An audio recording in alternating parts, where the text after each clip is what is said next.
Hola, soy Sergio Saavedra Belmonte y a los amados hermanos de la comunidad cristiana de Cochabamba, un saludo y aquí el estudio prometido acerca de Marcos capítulo 9 versículos 14 al 29. ¿Ya? El contexto es que estamos estudiando acerca de la fe, pero aquí hay otros temas más, sobre todo hay algo que podríamos llamar una barrera, un escollo a la fe. Y esto es lo que sale a la luz en este pasaje. Presten atención, por favor. Cuando llegó donde estaban los discípulos, Jesucristo está con Pedro, Jacobo y Juan bajando del monte de la transfiguración y el resto estaba en una planicie en lo que vamos a ver ahora. Vio una gran multitud alrededor de ellos, de los discípulos, y escribas que disputaban con ellos. Enseguida toda la gente viéndole se asombró y corriendo a él les saludaron. Eh, él les preguntó, ¿qué disputáis con ellos? Y respondiendo uno de la multitud dijo, Maestro, traje a ti mi hijo que tiene un espíritu mudo, el cual donde quiera que le toma, le sacude y echa espumarajos y cruje los dientes y se va secando. Dije a tus discípulos que lo echaran fuera y no pudieron. Bueno, ahí está el motivo del debate teológico que se había formado con los escribas, los discípulos, y la pregunta ¿por qué? Es que no lo pueden sacar, ¿no? Si es que es un maestro que expulsa demonios. Entonces, respondiendo él les dijo, oh generación incrédula. El Señor reacciona con una reprensión dirigida a los discípulos. Oh generación incrédula, ¿hasta cuándo he de estar con vosotros? ¿Hasta cuándo os he de soportar? Traédmelo. Y se lo trajeron. Y cuando el espíritu vio a Jesús, sacudió con violencia al muchacho, quien cayendo en tierra se revolcaba, echando espumarajos. Bueno, ante la presencia de Jesús, el espíritu se manifiesta una vez más. Jesús preguntó al Padre, ¿cuánto tiempo hace que sucede esto? Él le dijo, desde niño. Y muchas veces le echa en el fuego y en el agua. Aquí está una situación muy grave porque el niño debió tener ya marcas de quemaduras por sus caídas al fuego o experiencias muy traumáticas por estar al borde del ahogo en agua, ¿no? Para matarle, dice, pero si puedes hacer algo, ten misericordia de nosotros y ayúdanos. Bueno, el Padre ha traído al niño hacia Jesús, no estaba Jesús ahí, él estaba en el monte de la transfiguración, así que había ya una fe en el Padre de que Jesús podía hacer algo. Inmediatamente el padre del muchacho, versículo 23 dice, Jesús le dijo, si puedes creer, al que cree todo le es posible. Bueno, la solución a este problema, la fe. Vamos a ver, ¿qué fe? ¿Cuál fe? ¿Cómo es esa fe? Dice, si puedes creer, al que cree, todo le es posible. E inmediatamente el padre del muchacho clamó y dijo, creo, clamó, creo, ayuda a mi incredulidad. Y cuando Jesús vio que la multitud se agolpaba, reprendió al espíritu inmundo diciéndole, espíritu mudo y sordo. ¡Wow! ¿A quién estaba hablando Jesús? A un espíritu mudo y sordo.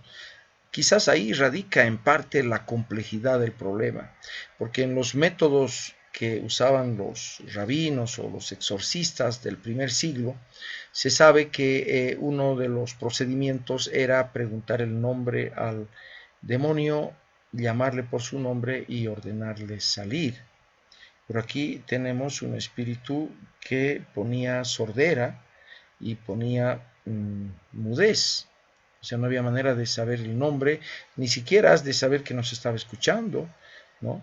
Entonces Jesús dice, yo te mando, presten atención, yo te mando, es una orden centrada en él, yo te mando, sal de él y no entres más en él. Entonces el espíritu clamando y sacudiéndole con violencia salió y él quedó como muerto, de modo que muchos decían, está muerto. Pero Jesús, tomándole de la mano, le enderezó y se levantó. Y cuando él entró en casa, sus discípulos le preguntaron aparte, ¿por qué nosotros no pudimos echarle fuera?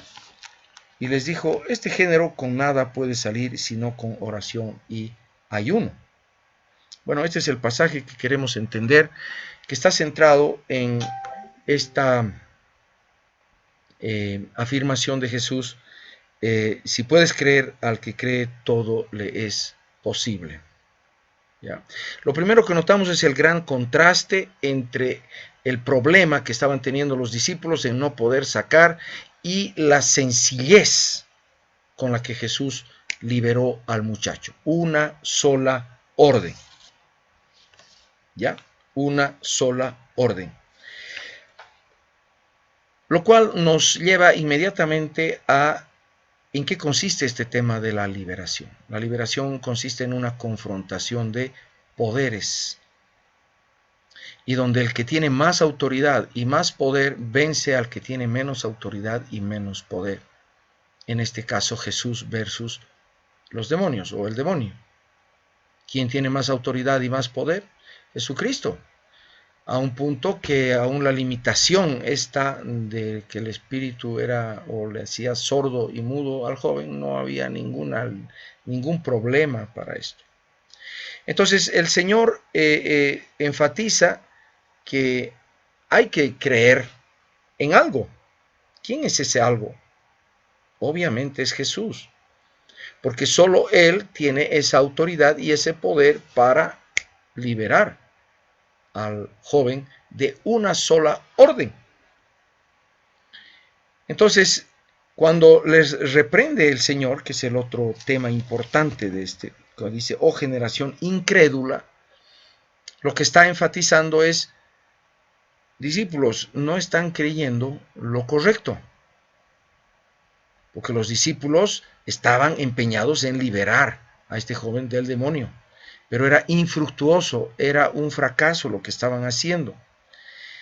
Y no era porque no estaban haciendo algo, era porque estaban haciendo lo incorrecto. No estaban creyendo lo correcto. Entonces, vemos que el tema central tiene que ver con la fe. ¿Qué es lo que hay que creer? ¿Cómo hay que creer para que sea efectivo o efectiva nuestra fe? Muy bien.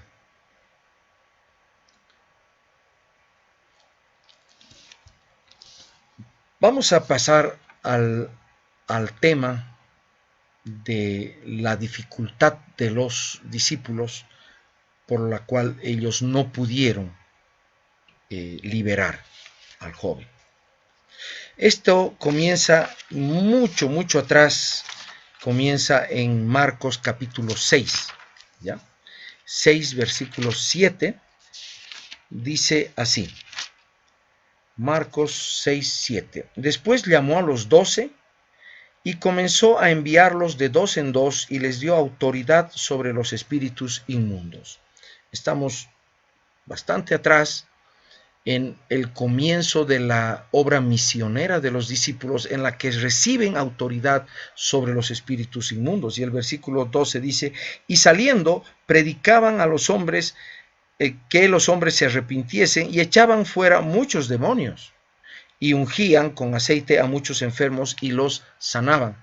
Es decir, al principio de la obra misionera, la comisión de autoridad era efectiva y los discípulos iban en esa autoridad, en la autoridad de Jesucristo, y dice que echaban fuera muchos demonios. Entonces, esta infructuosidad que estamos viendo en el pasaje de Marcos 9 no fue siempre así. ¿Qué pasó entre los éxitos iniciales y este tiempo en el que el Señor les tiene que reprender y les llama generación incrédula? Pasaron muchas cosas y muy importantes, y esto es lo que vamos a revisar. Después de este viaje misionero, que ha debido durar un buen tiempo, ellos se reúnen otra vez, estamos en Marcos 6, 30, 31, y dice, entonces los apóstoles se juntaron con Jesús y le contaron todo lo que habían hecho y lo que habían enseñado. Él les dijo, venid vosotros aparte a un lugar desierto y descansad un poco. Dice, porque eran muchos los que iban y venían, de manera que ni aún tenían tiempo para comer. Entonces imaginémonos, después de un tiempo de intensa obra misionera, ellos quieren descansar, quieren celebrar, quieren contarle a Jesús y quieren comer un poquito mejor quizás de lo que comieron en su viaje. No sabemos, pero esa era la expectativa, ese era el tiempo. Sin embargo, ¿qué pasó? Dice el versículo 32, y se fueron solos en una barca a un lugar desierto, ahí está el retiro, Jesús con los 12 y a disfrutar ese tiempo, pero muchos lo vieron ir y les reconocieron, muchos fueron allá a pie desde las ciudades y llegaron antes que Jesús. Imagínense, tuvieron que dar toda una vuelta por tierra y llegaron antes que los que iban por el camino directo en la barca. Y se juntaron a él. Y salió Jesús y vio una gran multitud y tuvo compasión de ellos, porque eran como ovejas que no tenían pastor, y comenzó a enseñarles muchas cosas. O sea, el Señor se olvidó un poco de los discípulos y del tiempo del retiro y del objetivo de este retiro, y se dedicó otra vez a la multitud. A ver, si tú estás ahí, ¿cómo te sentirías? Estás con la tremenda expectativa de contarle al Señor todo lo que ha sucedido y de tener un tiempo de retiro especial, y el Señor se comienza a dedicar a otras personas. Comienza a generar en tu corazón un malestar. Entonces, cuando ya era muy avanzada la hora, sus discípulos se acercaron a él diciendo, el lugar es desierto, la hora ya muy avanzada, despídelos para que vayan a los campos y aldeas de alrededor y compren pan, pues no tienen qué comer. Ahí está la compasión de los discípulos, un poquito sospechosa, ¿no? Respondió a él y les dijo, dadles vosotros de comer. Ay, eso ha debido caer muy duro sobre el corazón de los discípulos. Ahora encima, que nosotros estamos sin poder comer, tengo que darle de comer a toda esta gente. Ellos le dijeron que vayamos y compremos pan por 200 denarios y les demos de comer. O sea, ya podemos imaginarnos el tonito de la pregunta. Él les dijo, ¿cuántos panes tenéis? Bueno, ya sabemos la historia de la multiplicación de los panes y de los peces. Y sabemos cómo esa multitud fue saciada completamente, inclusive los discípulos. Ojo, ahí ellos sí se satisfacieron. Entonces el versículo 45 dice, enseguida hizo a sus discípulos entrar en la barca e ir delante de él a Betsaida, en la otra ribera, entre tanto que él despedía a la multitud. Wow, los discípulos pasaron totalmente a un segundo plano. ¿Ya?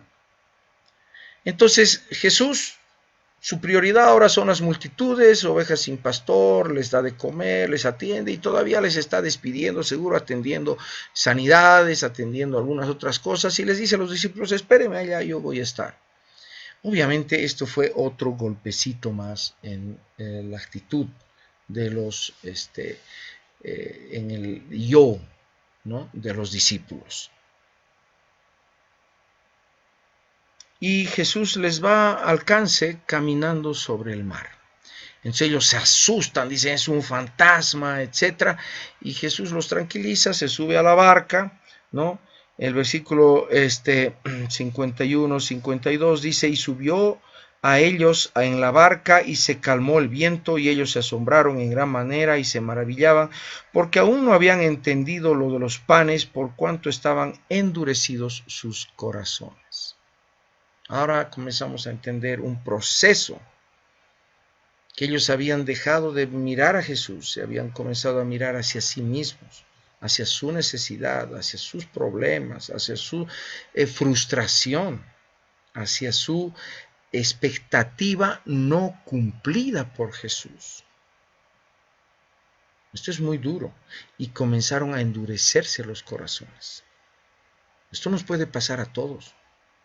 A mí me ha pasado más de una vez. mi expectativa no cumplida, mi deseo de que Jesús haga algo por mí que no lo hizo, comenzó a golpear y a dañar mi corazón y a endurecerlo. Bueno, vamos a ver que esto no termina ahí, hermanos, ¿no? Pasamos al capítulo 7, ¿ya? Estamos acá en un debate entre Jesús y los fariseos, donde los fariseos están muy cuidados de lavar las cosas antes de comer, y Jesús les dice: no es lo que entra por la boca lo que contamina al hombre, sino lo que sale de la boca, eso contamina al hombre. Y ahí está también, nos podemos imaginar que entre los discípulos han debido estar alimentándose ese resentimiento, esa falta de, esa frustración, ¿no? Y entonces quizás se han estado ellos contaminando, pero a tal punto que cuando Jesús explica el tema de que lo que entra no es lo que contamina, sino lo que sale, y los discípulos en el versículo 17 le preguntan a Jesús: cuando se alejó de la multitud y entró en casa, le preguntaron sus discípulos sobre la parábola. Él les dijo: ¿también vosotros estáis así sin entendimiento? O una segunda reprensión, o una primera, podríamos decir, más o menos fuerte.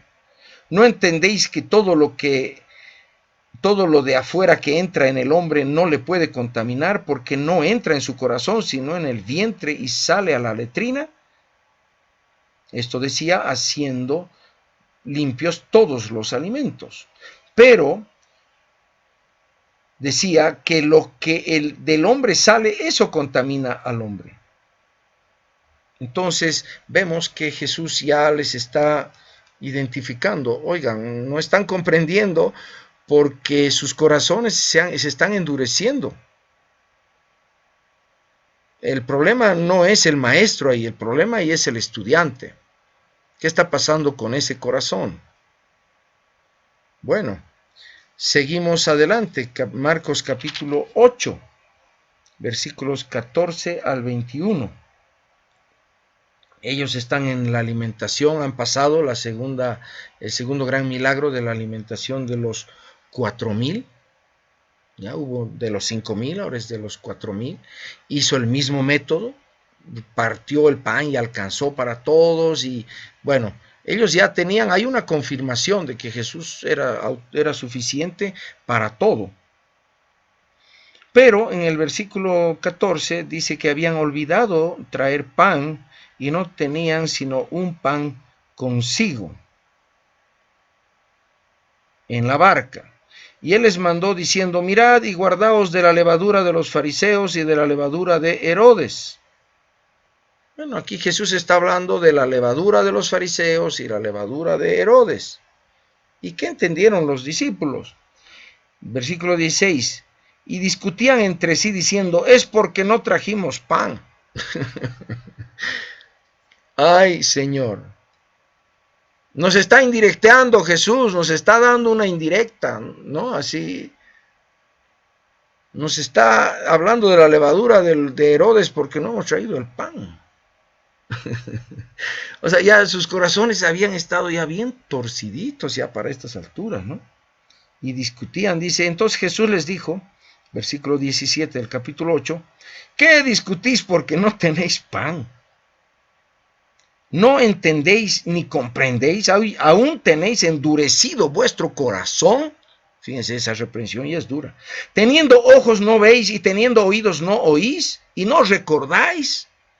Cuando partí los 5 panes entre 5,000, ¿cuántas cestas llenas de pedazos recogisteis? Y ellos dijeron: 12. Y cuando los 7 panes entre 4,000, ¿cuántas canastas llenas de los pedazos recogisteis? Ellos dijeron: 7. Y les dijo: ¿cómo aún no entendéis? Para mí el problema no es escasez. ¿Cuántos panes tenían ahí en ese momento? 1, dice.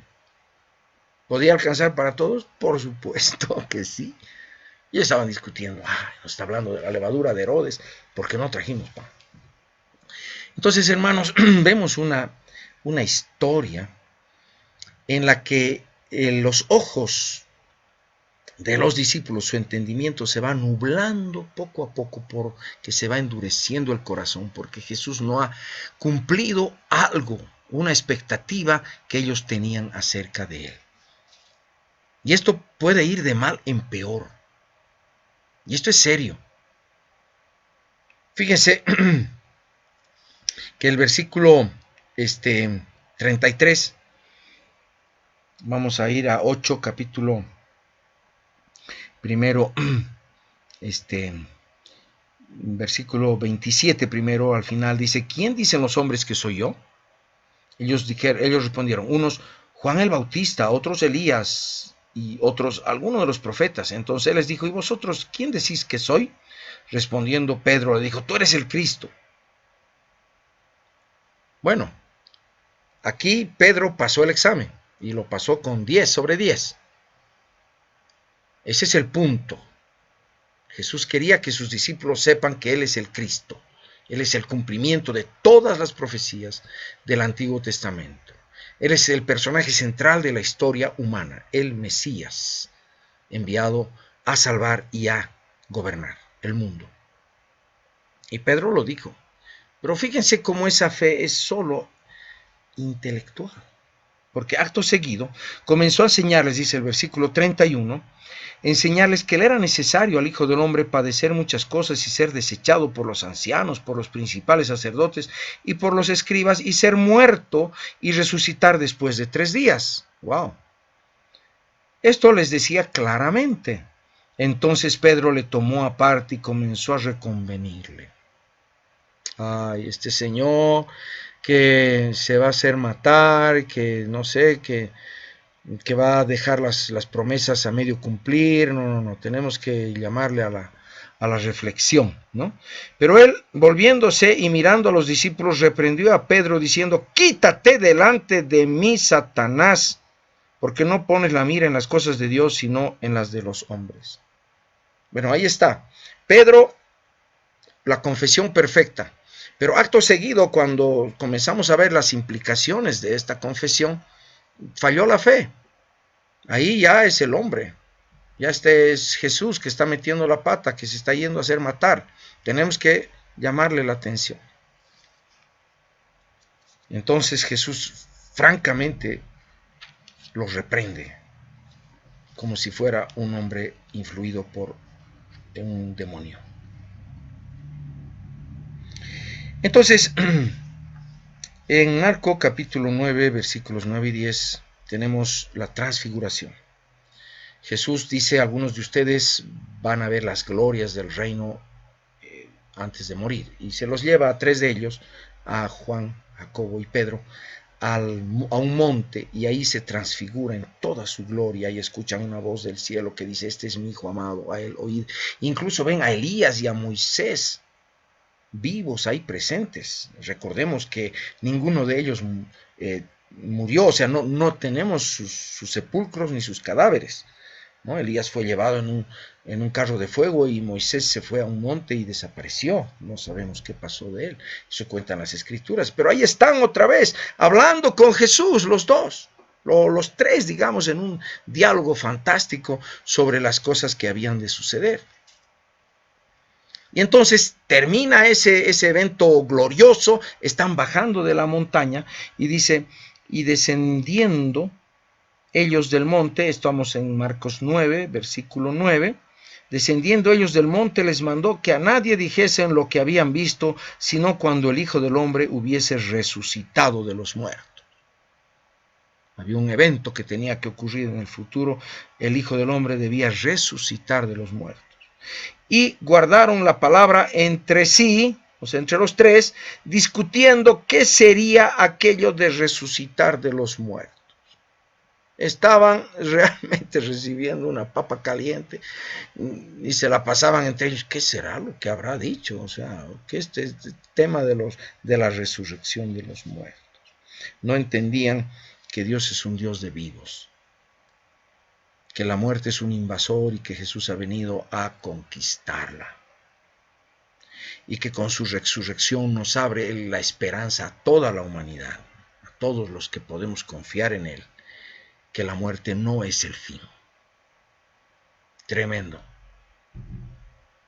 Muchos de nosotros, quizás hoy mismo, estamos luchando contra esto, porque tenemos parientes que han partido a la presencia del Señor, parientes por los que hemos orado, por los que hemos clamado a Dios pidiendo con toda nuestra fe que los salve. Pero quizás no estamos entendiendo el panorama completo. La persona que muere en la esperanza de Jesús no muere, va a resucitar. La muerte no es el fin.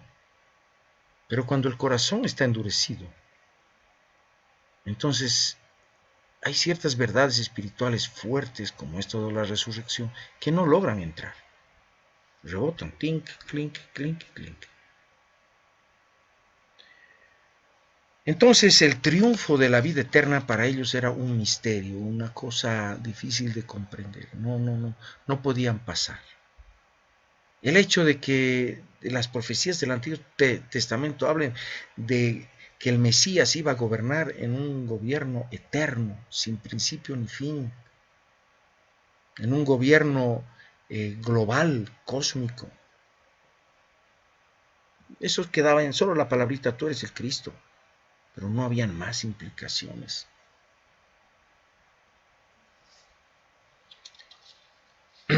Bueno, ahí es donde, bajando del monte de la transfiguración, tienen este encuentro con los discípulos. Ya nos entendemos por qué los discípulos no estaban pudiendo luchar contra este demonio, mudo y sordo. Sus corazones estaban centrados en sí mismos. No estaban viendo a Jesús. No estaban comprendiendo su gloria, su poder, su autoridad. Por eso, el Señor le dice, cree solamente al Padre. Cree solamente. Cree solamente. ¿En qué va a creer el Padre? En Jesús. Ese es el objeto, el autor y consumador de la fe. Cree solamente, yo lo puedo hacer. Yo lo puedo hacer. Entonces, hermanos, ¿cuál es el escollo a la fe? Un corazón endurecido. ¿Y cómo se endurecen los corazones?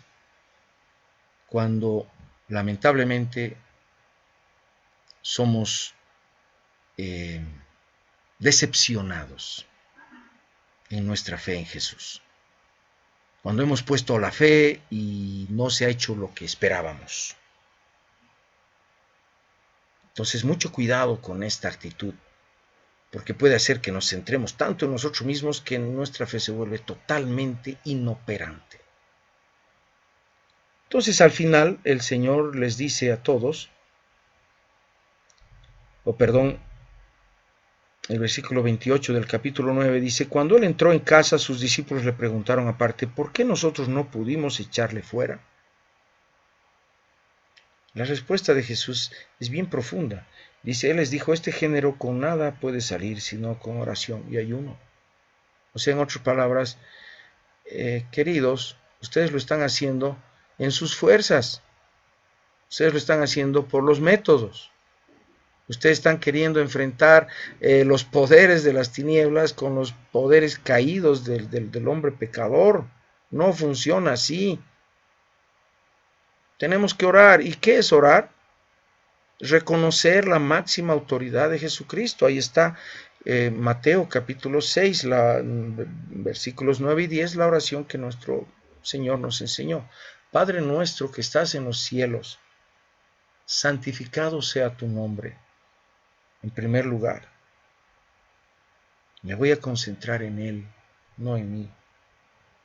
Le voy a adorar, voy a reconocer que su nombre es el Altísimo, el que gobierna, para el cual no hay límites a su poder. Y luego voy a someter mi voluntad. Hágase tu voluntad en la tierra, como ya se hace en el cielo. Venga tu reino, Señor. Ahí está.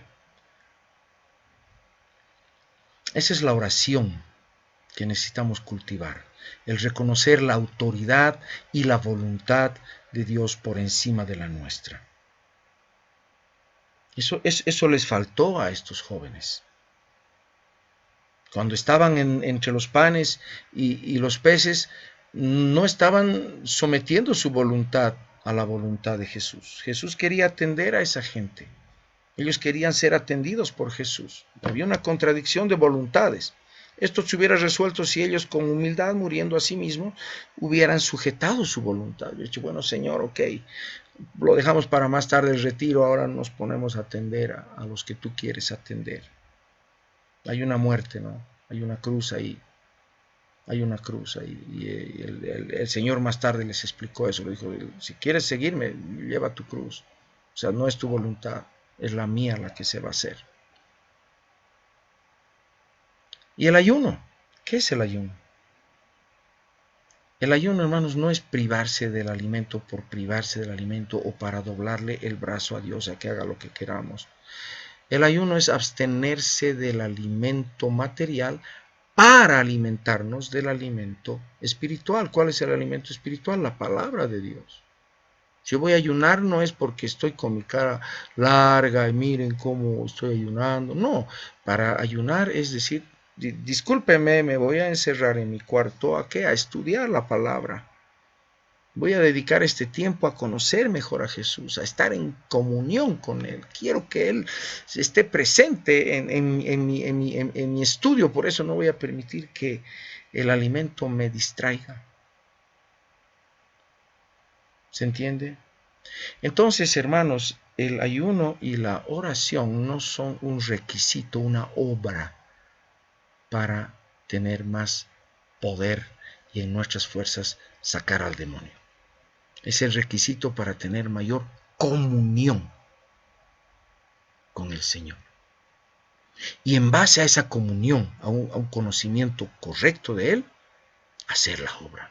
Porque Él ha prometido, obras mayores que las que yo hago, harán ustedes, si creen en mí. Entonces la solución es muy sencilla, cree solamente, no se trata del tamaño de tu fe, dice que fe del tamaño de un grano de mostaza puede mover montañas, no se trata del tamaño, se trata de en quién creo, cómo confío en Él. En última instancia, de una fe que se transforma en obediencia, como hemos visto en el caso de cuando Jesús iba a alimentar a la multitud. Bueno, con esto espero haber aclarado este pasaje, que es un pasaje que nos motiva a la fe, pero también a cuidar nuestros corazones. Dios les bendiga.